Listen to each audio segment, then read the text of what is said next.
जय श्री कृष्ण, राधे राधे। मेरे चैनल में आपका स्वागत है। मेरे चैनल में कहानियाँ, कविताएं और भजन, लिरिक्स और शेर व शायरियाँ होती हैं। प्लीज़ लाइक, शेयर और कमेंट ज़रूर करें। आज कहानी है जैसा मन वैसा काम करना चाहिए। ये कहानी है परोपकार, मतलब दूसरों पर उपकार करना, उस पर ये कहानी लिखी है। एक गांव में एक दंपति जोड़ा रहता था और वह जोड़ा भूख से कण कण के लिए तरस रहा था। कभी भीख मांग के खाते, कभी भूखे ही सो जाते। उस आदमी का एक मित्र था जो भगवान की खूब सेवा करता था। तो उस दंपति को याद आया कि अपने साथी से कहो कि अपने प्रभु से कहे कि हमें भूखा क्यों रखता है, थोड़ा धन दान दे दे। तो उसने अपने मित्र से कहा कि मैं अपने मित्र से कहता हूँ हमें धन दे। तो उस मित्र ने कहा ठीक है, कहूँगा। फिर वो मित्र भगवान से कहता है कि आप मेरे साथी को क्यों भूखा रखते हो, उसे एक ही साथ में धन दान दे दो। तो भगवान कहते हैं कि मैं उसे थोड़ा थोड़ा दे के जिंदा रखना चाहता हूँ, क्योंकि ज़्यादा लिखा नहीं है उसके जीवन में और जीवन लंबा है तो भूखा रहेगा। तो वो मित्र अपने गरीब मित्र से कहता है कि मैंने भगवान से बात की तो भगवान ने कहा कि तुम्हारे भाग्य में ज़्यादा नहीं लिखा है, अगर दिया तो कम पड़ेगा और जीवन लंबा है, बाद में भूखे रहोगे।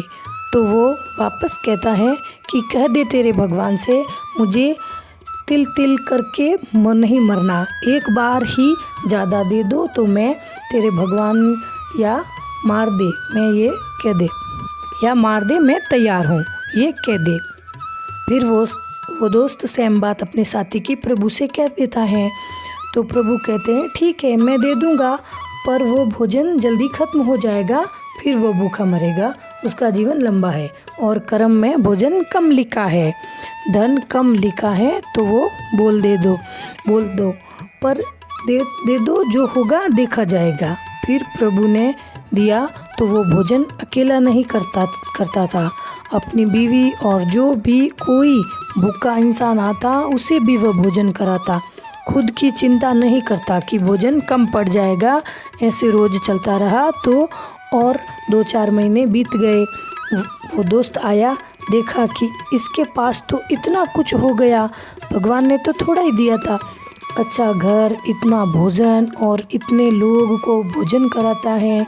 फिर वो मित्र भगवान के पास गया और बोला कि आपने तो कहा था कि उसके भाग्य में कम लिखा है, तो ज़्यादा कैसे हो रहा है। तो भगवान बोले कि उसने तो मेरे साथ कारोबार शुरू कर दिया। वो बोला कि कैसा कारोबार। तो बोले मैंने तो उसे उसका हिस्से का दिया, पर वो तो उसमें से सबको बांट रहा है, अपने हिस्से में सबको बांट रहा है, तो मुझे उसका हिस्सा और देना पड़ता है, और वो बांट देता है, मैं और देता हूँ और वो बांट देता है, इसलिए मुझे और देना पड़ता है, तो मैं उसे कैसे भूखा मार दूँ। इस कहानी से ये तय होता है कि आप किसी की दो तो आपको डबल मिलता है, कैसे भी आए, कहीं से भी आए, वापस दोगुना मिलता है। जैसे कि 1 रुपया मिला तो उसमें 4 आना किसी के अच्छी सेवा में खर्च करो तो कल 2 रुपये आपको मिलेंगे। ये है कहानी परोपकार पर। अच्छी लगे तो लाइक, कमेंट और शेयर ज़रूर करना। धन्यवाद।